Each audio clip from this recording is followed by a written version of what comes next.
الحمد للہ رب العالمین والصلاة والسلام علی خاتم النبیین اما بعد فاعوذ باللہ من الشیطان الرجیم بسم اللہ الرحمن الرحیم۔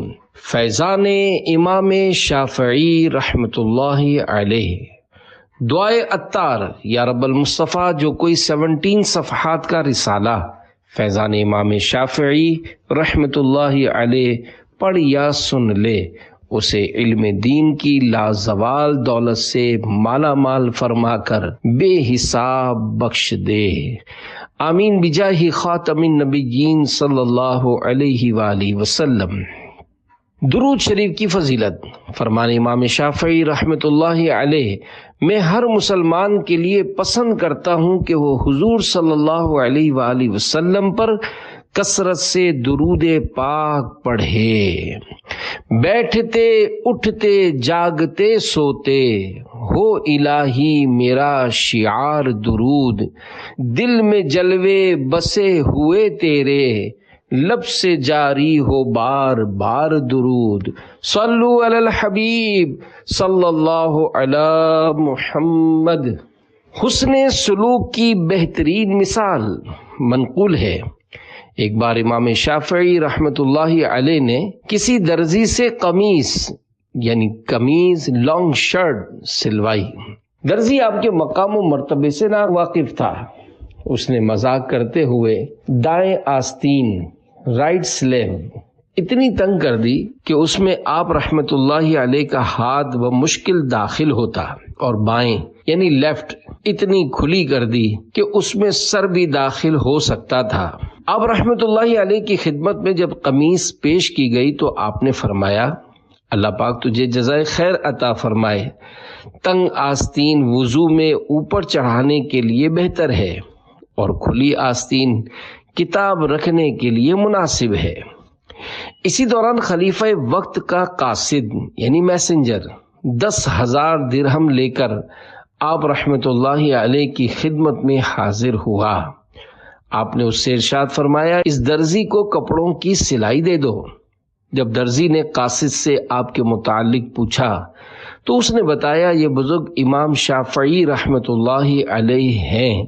یہ سنتے ہی وہ آپ رحمۃ اللہ علیہ کے پیچھے ہو لیا اور قدم مبارک چومتے ہوئے معذرت کی، پھر آپ کی خدمت بابرکت میں ہی رہنے لگا اور آپ رحمۃ اللہ علیہ کے حلقہ احباب میں شامل ہو گیا۔ اللہ رب العزت کی ان پر رحمت ہو اور ان کے صدقے ہماری بے حساب مغفرت ہو، آمین بجاہ خاتم النبیین صلی اللہ علیہ وآلہ وسلم۔ صلو علی الحبیب صلی اللہ علی محمد۔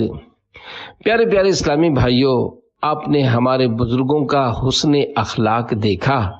اگرچہ معاملہ غصہ دلانے والا تھا، مگر انتقام نہ لینے کا حسین جذبہ رکھنے والے علم و حلم کے امام حضرت امام شافعی رحمۃ اللہ علیہ کی شان پہ قربان، آپ نے نہ صرف درزی کو معاف فرما دیا بلکہ اسے اجرت سے بھی نواز دیا۔ عزت و شرافت کی انتہا۔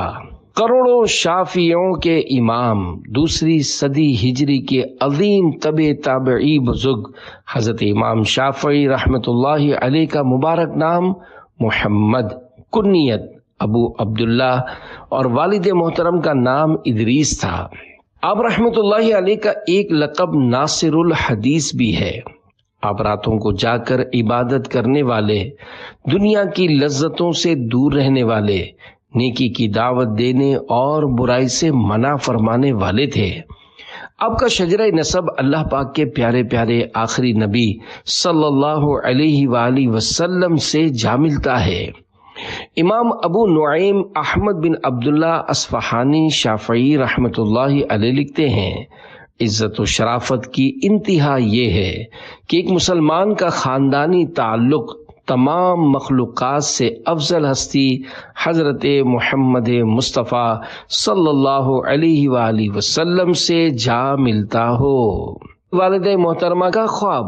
حضرت امام شافعی رحمۃ اللہ علیہ کی ولادت سے پہلے آپ کی امی جان نے خواب دیکھا کہ مشتری سیارہ جوپیٹر میرے بدن سے جدا ہو کر مصر میں گرا، پھر وہاں سے ہر شہر میں اس کی روشنی پھیل گئی ہے۔ خواب کی تعبیر بتانے والوں نے بیان کیا کہ آپ سے ایک ایسا عالم پیدا ہوگا جس سے خاص طور پر مصر کے لوگ فیض پائیں گے اور پھر ان سے دوسرے شہر والے۔ ولادت با سعادت کروڑوں حنفیوں کے عظیم امام اعظم ابو حنیفہ نعمان بن ثابت رحمۃ اللہ علیہ کی عین وفات شریف کے دن حضرت امام شافعی رحمۃ اللہ علیہ 150 ہجری کو فلسطین میں غزہ یا اسقلان کے مقام میں پیدا ہوئے۔ آپ کی عمر مبارک جب 2 سال ہوئی تو آپ کے والد محترم دنیا سے تشریف لے گئے۔ پھر آپ رحمت اللہ علیہ کی امی جان آپ کو لے کر مکہ پاک حاضر ہو گئیں۔ مکہ پاک میں ہی آپ نے پرورش پائی اور علم دین حاصل کیا۔ اشعار کی تلاش چھوڑ کر طلب علم دین۔ حضرت امام شافعی رحمت اللہ علیہ فرماتے ہیں، میں چھوٹی عمر میں اشعار تلاش کر کر کے لکھتا رہتا تھا۔ ایک دن میں مکہ پاک میں یا مکے کی ایک سمت میں جا رہا تھا کہ میں نے کسی پکارنے والے کو سنا، اے محمد بن ادریس، تم علم حاصل کرو۔ میں نے مڑ کر دیکھا تو کوئی نظر نہ آیا، مگر پھر میں نے علم حاصل کرنا شروع کر دیا اور میں پھٹے پرانے کپڑوں کے ٹکڑوں پر علم کی باتیں لکھ کر مٹکے کلے پاٹ میں ڈال دیا کرتا تھا، یہاں تک کہ وہ بھر گیا۔ میں یتیم تھا اور میری والدہ محترمہ کے پاس تعلیمی اخراجات کے لیے کچھ بھی نہیں تھا۔ شوق علم دین۔ امام شافعی رحمت اللہ علیہ کا بیان ہے، ماں کے پاس معلم یعنی ٹیچر کو دینے کے لیے کچھ نہ تھا، البتہ معلم اس بات پر راضی ہو گئے کہ ان کے جانے کے بعد میں مدرسے کی نگرانی کیا کروں۔ میں نے 7 سال کی عمر میں قرآن کریم حفظ کر لیا تو مسجد جانے لگا اور علماء کرام کے پاس بیٹھ کر حدیث اور دینی مسائل یاد کرنا شروع کر دیے۔ مکہ پاک میں ہمارا گھر وادی خیف میں تھا۔ میں کوئی چمکدار ہڈی دیکھتا تو اس پر حدیث اور مسئلہ لکھ لیتا تھا۔ جب وہ ہڈی بھر جاتی تو میں اسے ایک پرانے گڑھے میں ڈال دیتا۔ اللہ پاک نے آپ پر علم کے دروازے کھول دیے، یہاں تک کہ حضرت مسلم بن خالد زنجی رحمت اللہ علیہ نے آپ کو فتویٰ کی ترغیب دیتے ہوئے فرمایا، ابو عبداللہ تم فتویٰ دیا کرو، بخدا تمہارے فتویٰ دینے کا وقت آ چکا ہے۔ حالانکہ اس وقت امام شافعی رحمت اللہ علیہ 15 سال کے تھے۔ صلو علی الحبیب صلی اللہ علی محمد۔ امام شافعی کی فضیلت بزبان آخری نبی صلی اللہ علیہ وآلہ وسلم۔ اللہ پاک کے پیارے پیارے آخری نبی مکی مدنی محمد عربی صلی اللہ علیہ وآلہ وسلم نے ارشاد فرمایا، قریش کو گالی نہ دو، بے شک ان کا عالم زمین کو علم سے بھر دے گا۔ امام ابو بکر حسین بن احمد بہقی رحمت اللہ علیہ فرماتے ہیں، ہمارے علماء کرام کی ایک جماعت کا کہنا ہے، یہاں جس عالم کا ذکر ہے اس سے مراد حضرت امام شافعی رحمت اللہ علیہ ہیں، اور یہی بات امام احمد رحمت اللہ علیہ سے مروی ہے۔ صلو علی الحبیب صلی اللہ علی محمد۔ 40 سال سے دعا۔ امام احمد بن حنبل رحمت اللہ علیہ فرماتے ہیں، 6 افراد ایسے ہیں جن کے لیے میں سحری میں دعا کرتا ہوں، ان میں سے ایک امام شافعی رحمت اللہ علیہ ہیں۔ حضرت یحییٰ بن سعید قطان رحمت اللہ علیہ فرماتے ہیں، میں 40 سال سے نماز کے بعد خاص طور پر امام شافعی رحمت اللہ علیہ کے لیے دعا کرتا ہوں، اور حضرت ابو بکر بن خلاد رحمت اللہ علیہ فرماتے ہیں، میں ہر نماز کے بعد امام شافعی رحمت اللہ علیہ کے لیے دعا کرتا ہوں۔ ایوب بن سوید رحمۃ اللہ علیہ فرماتے ہیں میں گمان نہیں کرتا کہ میں امام شافعی کے بعد ان جیسا کوئی اور دیکھوں۔ مامون الرشید کہتے ہیں میں نے امام شافعی رحمۃ اللہ علیہ کا ہر طرح سے امتحان لیا مگر میں نے انہیں ہر امتحان میں کامیاب ہی پایا۔ عالم مدینہ امام مالک رحمۃ اللہ علیہ کی خدمت میں حاضری۔ حضرت امام شافعی رحمۃ اللہ علیہ اپنے چچا کے ساتھ مکہ پاک سے یمن تشریف لے گئے۔ جب واپس تشریف لائے تو پہل حضرت مسلم بن خالد زنجی اور حضرت سفیان بن عیینہ رحمۃ اللہ علیہما سے پڑھتے رہے۔ پھر آپ نے امام مالک رحمۃ اللہ علیہ کی خدمت میں جانے سے پہلے ان کی حدیث کی کتاب موطا امام مالک 10 سال کی عمر میں حفظ کر لی۔ آپ رحمۃ اللہ علیہ فرماتے ہیں کہ جب میری عمر 12 سال ہوئی تو میں امام مالک رحمۃ اللہ علیہ کی خدمت میں حاضر ہوا کہ انہیں موطا سناؤں۔ امام مالک رحمۃ اللہ علیہ نے چھوٹا سمجھ کر فرمایا کسی کو تلاش کرو جو تمہارے لیے پڑھے۔ میں نے عرض کی حضور اگر آپ کو میرا پڑھنا اچھا لگے تو مجھ ہی سے سن لیجئے ورنہ میں کسی پڑھنے والے کو لے آؤں گا۔ فرمایا پڑھو۔ میں آپ کے سامنے پڑھتا رہا حتیٰ کہ کتاب السیر تک پہنچ گیا۔ آپ نے مجھ سے فرمایا بیٹا اسے سنبھال لو اور اب علم فقہ حاصل کرو اور اسی میں لگے رہو۔ مجتہد کسے کہتے ہیں؟ پیارے پیارے اسلامی بھائیوں، اسلام میں 100 یعنی 100 یا اس سے کچھ زیادہ مجتہدین ہوئے ہیں۔ مجتہد وہ ہے جس میں اس قدر علمی لیاقت اور قابلیت ہو کہ قرآنی اشارات اور رموز کو سمجھ سکے اور کلام کے مقصد کو پہچان سکے اور اس سے مسائل نکال سکے، ناسخ و منسوخ کا پورا علم رکھتا ہو، علم صرف و نحو، بلاغت وغیرہ میں اس کو پوری مہارت حاصل ہو، احکام کی تمام آیتوں اور حدیثوں پر اس کی نظر ہو۔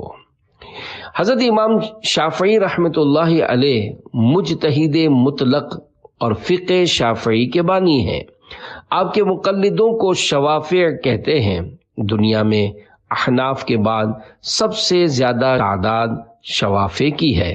اللہ کریم نے امام شافعی رحمۃ اللہ علیہ کو بہت مقبولیت عطا فرمائی۔ صحیح العقیدہ حنفی ہو یا شافعی، مالکی ہو یا حنبلی، سب آپس میں بھائی بھائی ہیں۔ الحمدللہ ان کا آپس میں کوئی تعصب ریکسم نہیں، اور تعصب ہو بھی کیسے سکتا ہے، کیونکہ جب چاروں ائمہ مجتہدین میں تعصب نہ تھا تو ان کے ماننے والے کیسے تعصب کریں گے؟ لہذا دنیا میں جہاں کہیں بھی شافعی، مالکی یا حنبلی خوش عقیدہ ہوں وہ ہمارے اسلامی بھائی ہیں۔ اللہ پاک ہمیں ان چاروں بزرگان دین رحمت اللہ علیہم کے فیضان سے نوازے۔ مالکی ہو، حنبلی ہو، حنفی ہو یا شافعی، مت تعصب رکھنا اور کرنا نہ ان سے دشمنی۔ صلو علی الحبیب صلی اللہ علی محمد۔ امام مالک کا امام شافعی کو تحفہ۔ امام شافعی رحمۃ اللہ علیہ فرماتے ہیں میں نے مدینہ پاک میں امام مالک رحمۃ اللہ علیہ کے دروازے پر خراسان یا مصر کے گھوڑے بندھے دیکھے جو آپ کو بطور ہدیہ یعنی گفٹ پیش کیے گئے تھے۔ اس قدر اعلیٰ گھوڑے میں نے کبھی نہ دیکھے تھے۔ چنانچہ میں نے عرض کی یہ گھوڑے کتنے عمدہ ہیں؟ فرمایا میں یہ سب آپ کو تحفے میں دیتا ہوں۔ میں نے عرض کی ایک گھوڑا اپنے لیے تو رکھ لیجئے۔ فرمایا مجھے اللہ پاک سے حیا آتی ہے کہ اس مبارک زمین کو اپنے گھوڑے کے قدموں تلے روندوں جس میں اس کے پیارے پیارے آخری نبی صلی اللہ علیہ وآلہ وسلم موجود ہیں، یعنی آپ کا روضہ انور ہے۔ ہاں ہاں رہے مدینہ ہے غافل ذرا تو جاگ، او پاؤں رکھنے والے یہ جا چشم و سر کی ہے۔ صلو علی الحبیب صلی اللہ علی محمد۔ مدینے میں ننگے پاؤں رہنا عاشقوں کا طریقہ ہے۔ اے عاشقان رسول، عاشقوں کے انداز نرالے ہوتے ہیں۔ محبوب سے نسبت رکھنے والی ہر چیز سے محبت ہوتی ہے۔ امام مالک رحمۃ اللہ علیہ جیسے بزرگ جنہیں عالم مدینہ کہا جاتا تھا، مدینہ پاک میں ننگے پاؤں رہتے تھے۔ ایک تو وہ بابرکت زمانہ تھا، اور ایک آج کا دور ہے کہ بعض نادان لوگ مدینہ پاک میں ننگے پاؤں رہنے کے معاملے میں شیطانی وسوسوں کا شکار ہوتے ہیں۔ یاد رکھیے، ہر وہ بات جو شریعت و دین سے نہ ٹکرائے وہ جائز ہے، اور جائز کام پر مسلمان کو طعن و تشنیع کا نشانہ بنانا سخت گناہ کا کام ہے۔ ہماری آنکھیں اپنے بزرگوں پر بند ہیں۔ انشاءاللہ الکریم ہمیں کسی بھی شیطانی وسوسے ڈالنے والے کی باتوں میں نہیں آنا، کیونکہ ہم عشق کے بندے ہیں، کیوں بات بڑھائی ہے۔ سخی کے 3 حروف کی نسبت سے سخاوت امام شافعی رحمت اللہ علیہ کے 3 واقعات۔ نمبر 1، 1000 سونے کے سکے بانٹ دیے۔ ایک مرتبہ خلیفہ ہارون رشید کے حکم سے امام شافعی رحمت اللہ علیہ کو 1000 دینار دیے گئے تو آپ نے قبول فرما لیے۔ خلیفہ نے اپنے خادم سراج سے فرمایا، ان کے پیچھے جاؤ اور دیکھو یہ کیا کرتے ہیں۔ خادم پیچھے چل پڑا۔ اس نے دیکھا کہ آپ رحمت اللہ علیہ گھر واپس آتے ہوئے مٹھی بھر بھر کر وہ دینار لٹاتے رہے، حتیٰ کہ گھر کے دروازے پر پہنچ گئے تو صرف 1 مٹھی دینار باقی تھے۔ وہ بھی آپ نے اپنے خادم کو دیتے ہوئے فرمایا، ان سے فائدہ اٹھاؤ۔ سراج نے آنکھوں دیکھا حال ہارون رشید کو بتایا تو اس نے کہا، اسی وجہ سے ان کا دل بے نیاز اور پیٹھ مضبوط ہے۔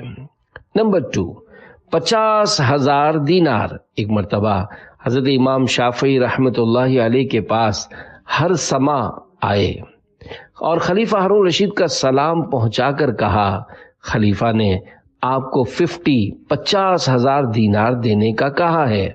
چنانچہ وہ مال آپ تک پہنچا دیا گیا۔ آپ نے حجام یعنی باربر کو بلایا اور اس نے آپ کے بال تراشے تو آپ نے اسے 50 دینار دے دیے۔ پھر کپڑوں کے ٹکڑوں میں دیناروں کی پوٹلیاں اسمال بیگز بنائیں اور جتنے قرشی وہاں موجود تھے اور جو مکہ مکرمہ میں تھے ان میں تقسیم فرما دیے، حتیٰ کہ جب آپ گھر پہنچے تو آپ کے پاس 100 دینار سے بھی کم رہ گئے تھے۔ پیارے پیارے اسلامی بھائیوں، سخاوت بڑی عمدہ عادت ہے۔ اللہ کریم ہمیں بھی اپنے مسلمان بھائیوں پر اچھی نیت کے ساتھ مال خرچ کرنے کی توفیق عطا فرمائے۔ رضا الہی کے لیے راہ خدا میں خرچ کیے ہوئے مال پر آخرت میں اجر و ثواب ملنے کے ساتھ ساتھ سخی دل شخص دنیا میں بھی عزت پاتا ہے اور لوگوں کے دلوں میں اس کی محبت بڑھتی ہے، جبکہ تنگ ہاتھ رکھنے والا کنجوس آخرت کے ساتھ ساتھ دنیا میں بھی لوگوں کی نظروں میں ذلیل ہوتا ہے۔ البتہ بلا ضرورت شرعی کسی سے سوال نہیں کرنا چاہیے، کیونکہ سوال اگرچہ کم قیمت ہی ہو دوسرے کی نظر میں اپنی عزت کم کر دیتا ہے۔ امام شافعی رحمت اللہ علیہ نہ صرف سخی تھے بلکہ اللہ پاک پر توکل کرنے والے بامروت و حسن اخلاق کے پیکر تھے۔ آپ کی مبارک انگوٹھی پر یہ لکھا ہوا تھا، کفا باللہ ثقۃ لمحمد ابن ادریس، یعنی محمد بن ادریس کے لیے اللہ پاک پر اعتماد کرنا کافی ہے۔ نمبر 3، شاگردوں کے ساتھ حسن سلوک۔ ابو ثور رحمت اللہ علیہ فرماتے ہیں، امام شافعی رحمت اللہ علیہ اپنے سخی دل ہونے کے سبب بہت کم ہی اپنے پاس کچھ بچاتے تھے۔ امام مزنی رحمت اللہ علیہ بیان کرتے ہیں کہ میں نے امام شافعی رحمت اللہ علیہ سے زیادہ سخی کسی کو نہیں دیکھا۔ عید کی رات ایک مسئلے پر گفتگو کرتے ہوئے میں آپ کے ساتھ مسجد سے نکلا۔ ہم آپ کے دروازے پر پہنچے تو ایک غلام آیا اور آپ سے کہا، میرے آقا نے آپ کو سلام کہا ہے اور یہ پیسوں کی تھیلی آپ کے لیے دی ہے۔ آپ نے وہ تھیلی لے کر اپنی آستین میں رکھ لی۔ اتنے میں آپ کے ایک شاگرد نے حاضر ہو کر عرض کی، اے ابو عبداللہ، ابھی میرے ہاں بچے کی ولادت ہوئی ہے اور میرے پاس کچھ نہیں ہے۔ آپ نے وہ تھیلی اس کے حوالے کر دی اور خود خالی ہاتھ گھر چلے گئے۔ حضرت ربیع بن سلیمان رحمۃ اللہ علیہ کہتے ہیں میں نے شادی کی تو امام شافعی رحمۃ اللہ علیہ نے مجھ سے پوچھا مہر کتنا رکھا ہے؟ میں نے عرض کی 30 دینار۔ فرمایا ادا کتنا کیا ہے؟ عرض کی 6 دینار۔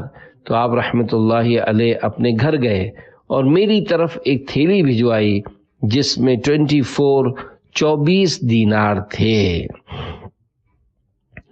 2 کاموں میں دلچسپی۔ حضرت امام شافعی رحمۃ اللہ علیہ فرماتے ہیں مجھے 2 چیزوں میں بڑی دلچسپی تھی۔ نمبر 1 تیر اندازی اور نمبر 2 علم حاصل کرنا۔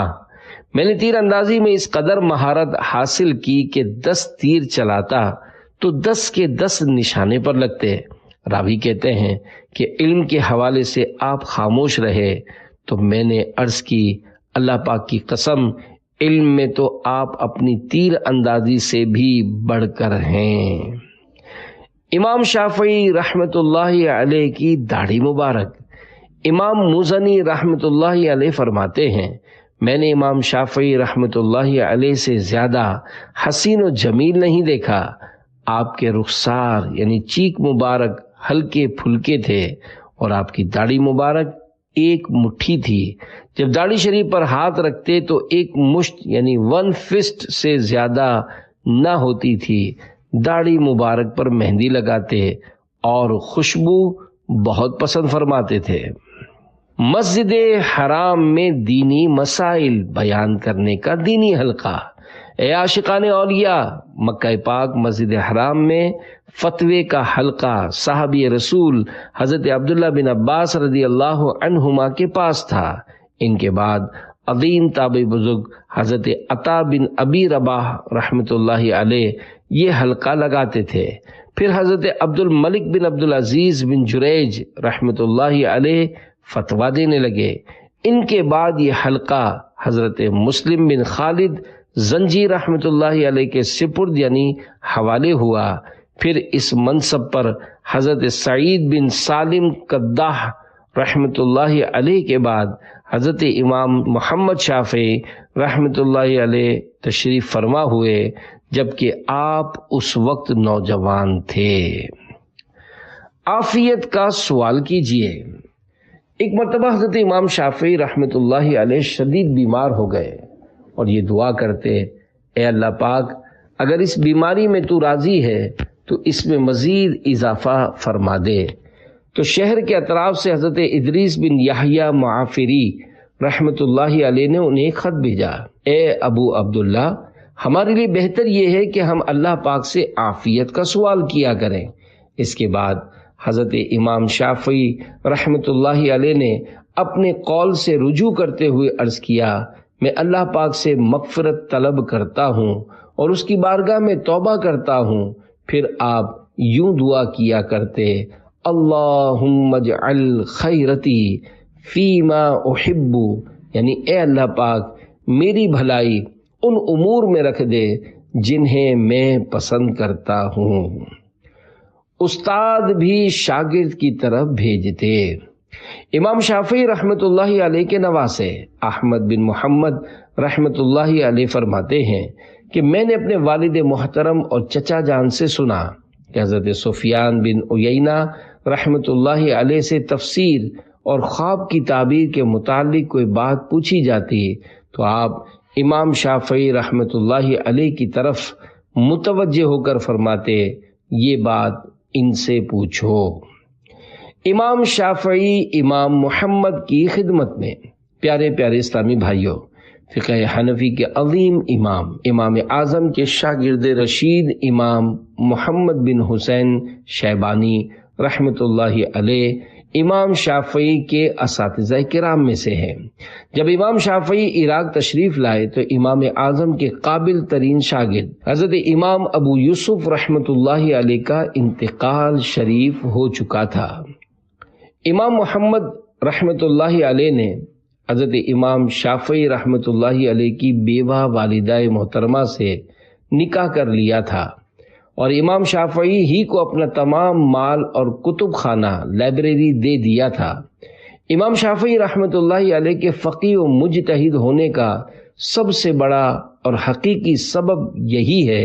خود امام شافعی رحمۃ اللہ علیہ فرماتے ہیں، جو شخص علم فقہ حاصل کرنا چاہے اسے حضرت امام اعظم ابو حنیفہ اور ان کے تلامذہ و اصحاب رحمۃ اللہ علیہم کا دامن تھام لینا چاہیے، کیونکہ حقائق ان پر منکشف گر یعنی کھول دیے گئے ہیں، اور معانی مفاہیم تک رسائی ان کے لیے سہل یعنی آسان بنا دی گئی ہے۔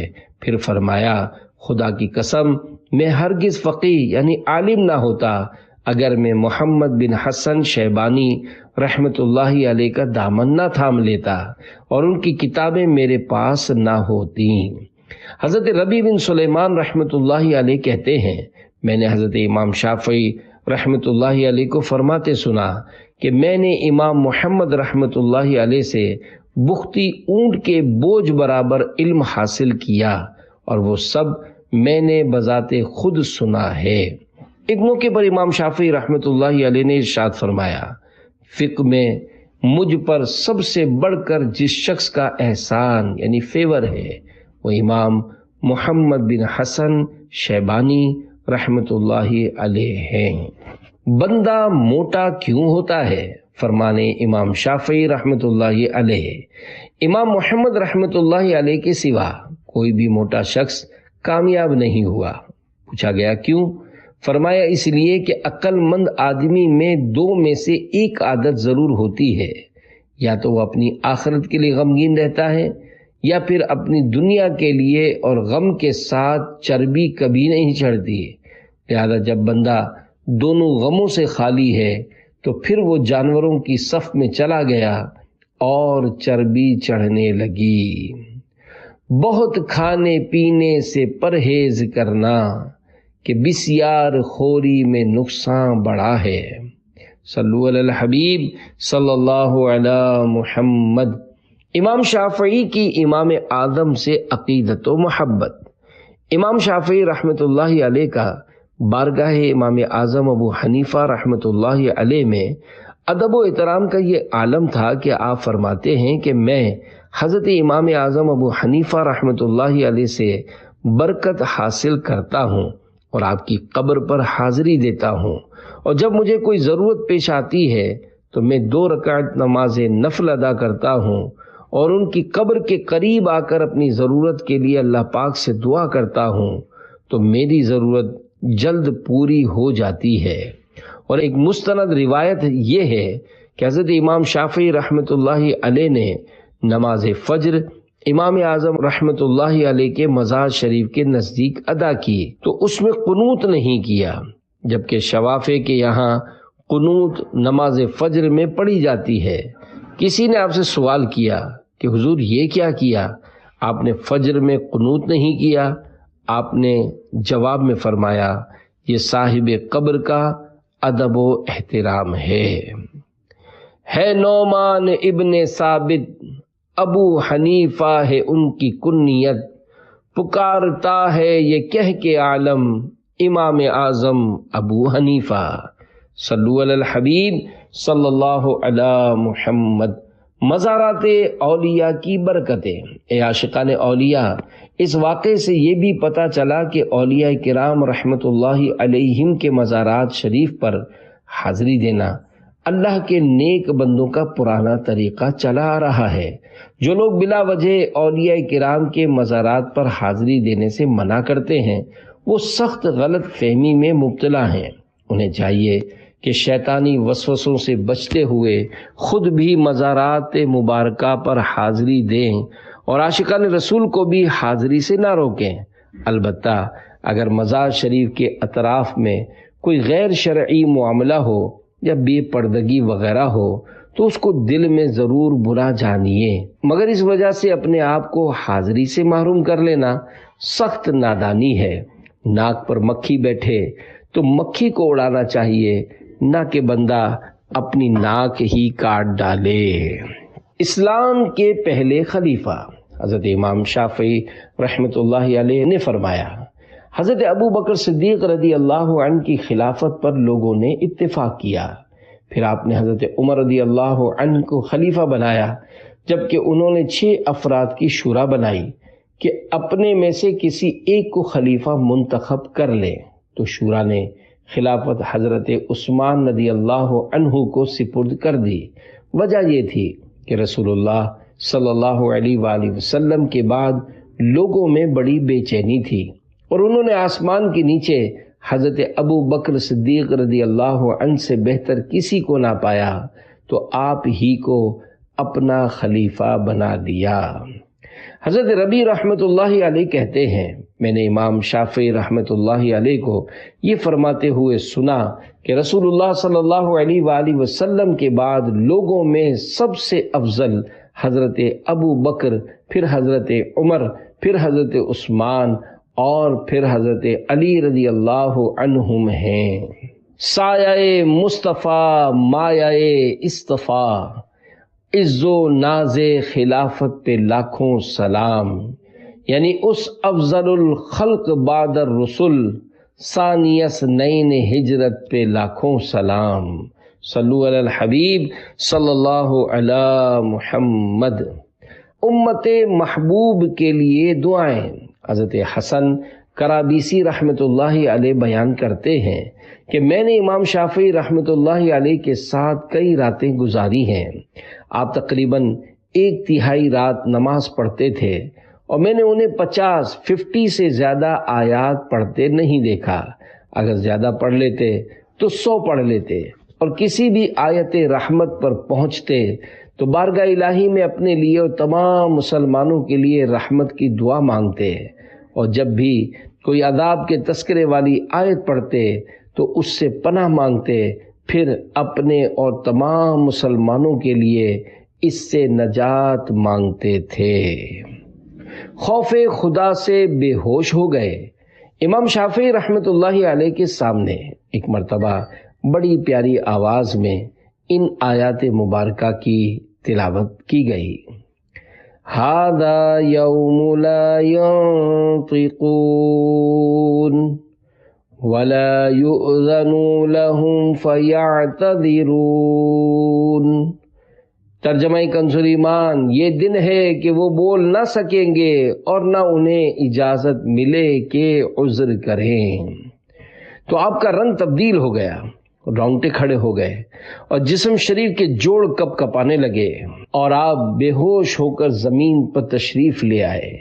جب طبیعت کچھ بہتر ہوئی تو بارگاہ الہی میں عرض کی، یا اللہ پاک، میں جھوٹوں کے ٹھکانے اور غافل لوگوں کے منہ پھیرنے سے تیری پناہ چاہتا ہوں۔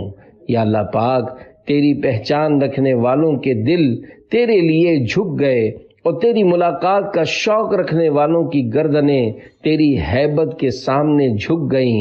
اے میرے مالک و مولا، مجھ پر اپنا فضل و کرم عطا فرما، اور مجھے اپنے پردہ بخشش میں چھپا لے، اور اپنے لطف و کرم سے میری کوتاہیاں معاف فرما دے۔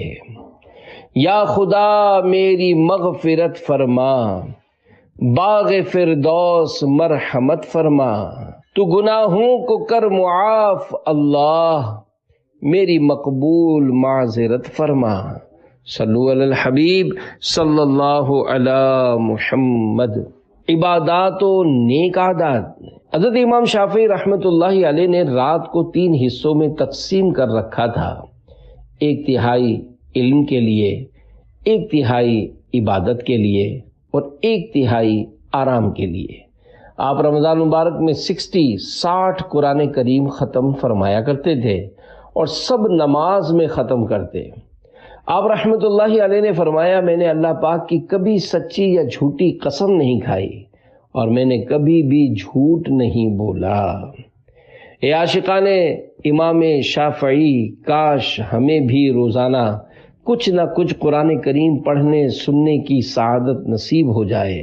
کاش ہم بھی خوف خدا میں روئیں، گناہوں سے توبہ کریں، اللہ پاک کی بارگاہ میں سجدے میں سر جھکائیں، 5 نمازیں با جماعت پابندی سے ادا کریں۔ کاش امام شافعی رحمۃ اللہ علیہ کے صدقے ہماری زبان سے بھی کبھی جھوٹ نہ نکلے۔ مذاق میں بھی جھوٹ نہیں بولنا چاہیے۔ بعض تاجر گاہک پھنسانے کے لیے اللہ پاک کے نام کی جھوٹی قسم تک اٹھانے میں لحاظ نہیں کرتے۔ جھوٹی قسم کھانا کبیرہ یعنی بڑا گناہ اور جہنم میں لے جانے والا کام ہے۔ جھوٹی قسم مال بکوا دیتی اور برکت ختم کر دیتی ہے۔ بات بات پر قسم کھانے والا اپنا اعتماد کھو دیتا ہے، پھر لوگ اس پر اعتبار نہیں کرتے، اگرچہ وہ بات میں سچا ہی کیوں نہ ہو۔ 72 نیک اعمال کے مطابق زندگی گزاریے، انشاءاللہ الکریم دین و دنیا کی بے شمار بھلائیاں ہاتھ آئیں گی۔ نیز عاشقان رسول کے ساتھ سنتیں سیکھنے سکھانے کے لیے مدنی قافلوں میں سفر کیجیے۔ روزی میں برکت کے ساتھ ساتھ نیکیوں میں برکت کا ذہن بنے گا اور گناہوں سے بچنے میں مدد ملے گی۔ صلو علی الحبیب صلی اللہ علی محمد۔